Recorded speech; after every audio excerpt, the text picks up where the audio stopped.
I'm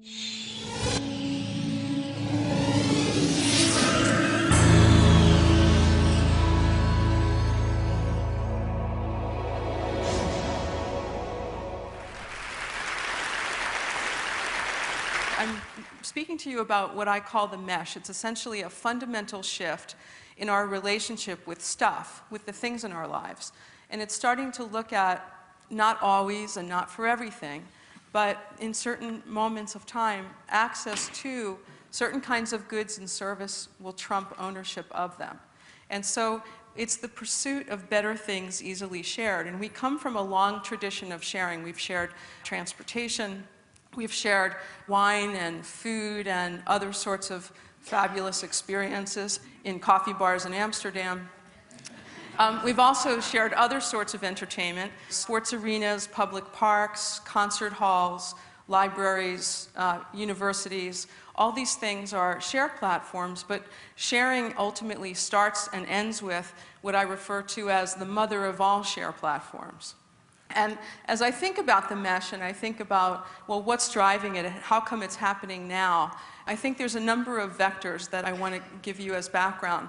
One is the recession, that the recession has caused us to rethink our relationship with the things in our lives relative to the value. So starting to align the value with the true cost. Secondly, population growth and density into cities. More people, smaller spaces, less stuff. Climate change. We're trying to reduce the stress in our personal lives and in our communities and on the planet. Also, there's been this recent distrust of big brands, global big brands, in a bunch of different industries. And that's created a kind of opening. Research is showing here in the States and in Canada and Western Europe that most of us are much more open to local companies or brands that maybe we haven't heard of, whereas before, we went with sort of the big brands that we were sure we trusted. And last is that we're more connected now to more people on the planet than ever before, except for if you're sitting next to someone. The other thing that's worth considering is that we've made a huge investment over decades and decades, and tens of billions of dollars have gone into this investment that now is our inheritance. It's a physical infrastructure that allows us to get from point A to point B and move things that way. It's also web and mobile allow us to be connected and to create all kinds of platforms and systems. And the investment of those technologies and that infrastructure is really our inheritance. It allows us to engage in really new and interesting ways.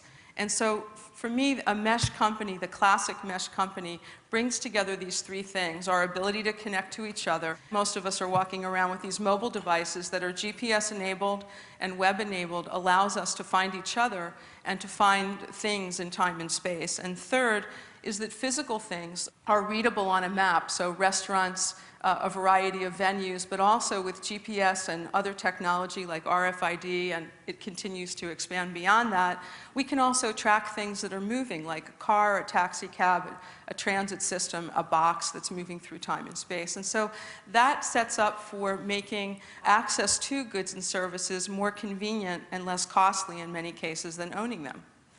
For example, I want to use Zipcar. How many people here have experienced car sharing or bike sharing? Wow, that's great. Okay, thank you. Basically, Zipcar is the largest car sharing company in the world. They did not invent car sharing. Car sharing was actually invented in Europe. One of the founders went to Switzerland, saw it implemented someplace, said, wow, that looks really cool. I think we could do that in Cambridge. Brought it to Cambridge, and they started, two women, Robin Chase being the other person who started.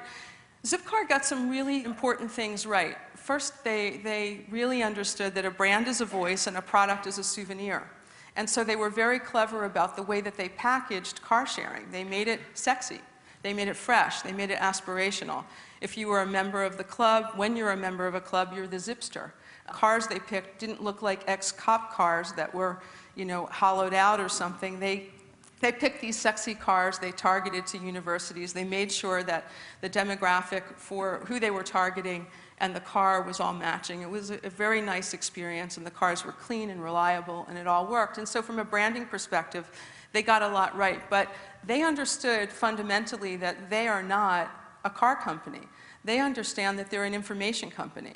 Because when we buy a car, we go to the dealer once, we have an interaction, and we're ciao, usually as quickly as possible. But when you're sharing a car and you have a car share service, you might use an EV to commute, you get a truck because you're doing a home project. When you pick your aunt up at the airport, you get a sedan. And you're going to the mountains to ski, you get different accessories put on the car for doing that sort of thing. Meanwhile, these guys are sitting back and collecting all sorts of data about our behavior and how we interact with the service. And so it's not only an option for them, but I believe it's an imperative for Zipcar and other mesh companies to actually, just wow us, to be like a concierge service, because we give them so much information, and they are entitled to really see how it is that we're moving. They're in really good shape to anticipate what we're going to want next. And so what percent of the day do you think the average person uses a car, what percentage of the time? Any guesses? 5%. Those are really very good. I was imagining it was like 20% when I first started. The number across the US and Western Europe is 8%.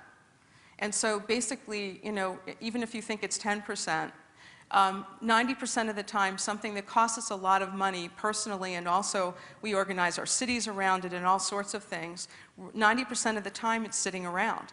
So for this reason, I think one of the other themes with the mesh is essentially that if we squeeze hard on things that we've thrown away, there's a lot of value in those things. What's set up with Zipcar started in 2000.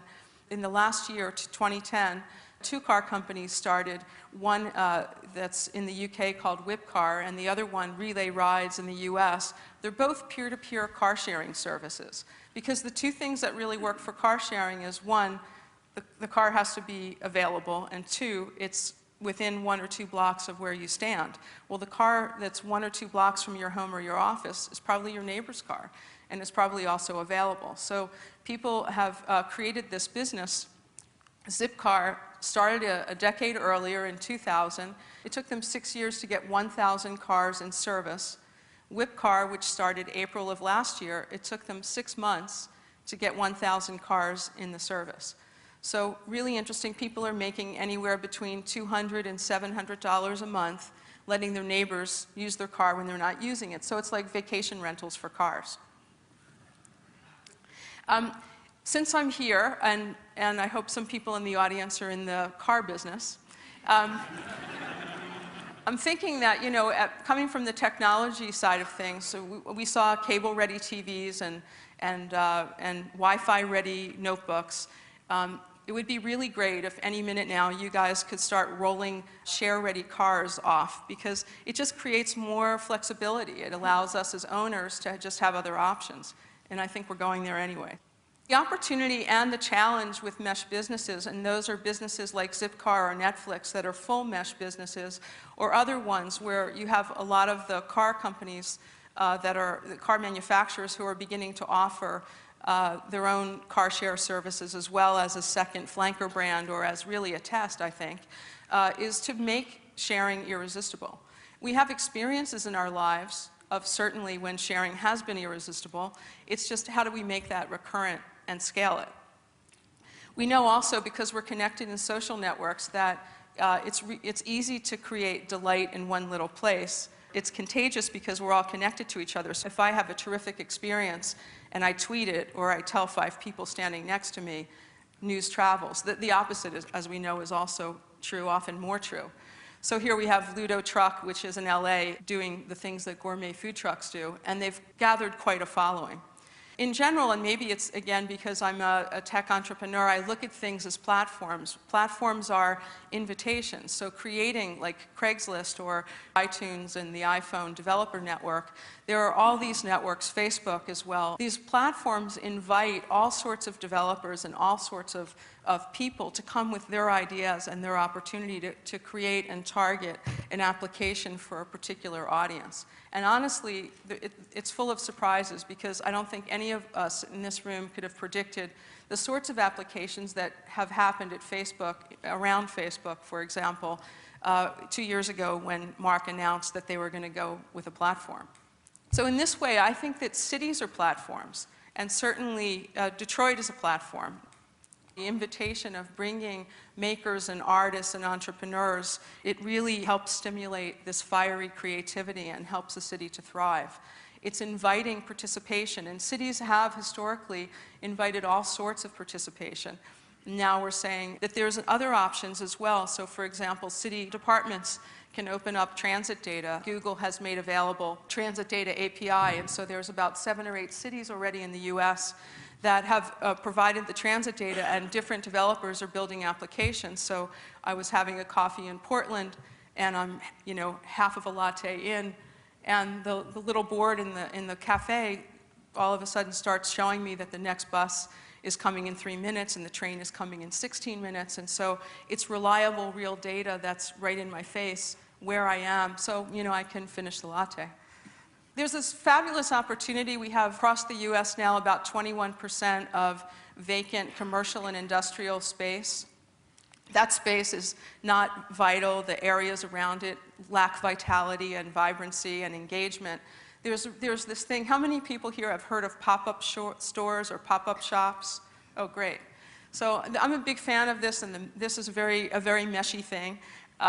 Essentially, there are all sorts of, restaurants in Oakland, near where I live, there's a pop-up general store every 3 weeks, and they do a fantastic job of making a very social event happening for foodies, super fun, and it happens in a very transitional neighborhood. Subsequent to that, after it's been going for about a year now, they actually started to lease and create and extend an area that was sort of edgy, artsy, is now starting to become much cooler and engage a lot more people. So this is an example. The Crafty Fox is this woman who's into crafts, and she does these pop-up crafts fairs around London. But these sorts of things are happening in many different environments. From my perspective, one of the things that pop-up stores do is create perishability and urgency. It creates 2 of the favorite words of any business person: sold out. And the opportunity to really focus trust and attention is a wonderful thing. So a lot of what we see in the mesh, and a lot of what we have in the platform that we built, allows us to define, refine, and scale. It allows us to test things as an entrepreneur, to go to market, to be in conversation with people, listen, refine something, and go back. It's very cost effective, and it's very meshy. It's very, the infrastructure enables that. In closing, and as we're sort of moving towards the end, I just also want to encourage, and I'm willing to share my failures as well, though not from the stage. I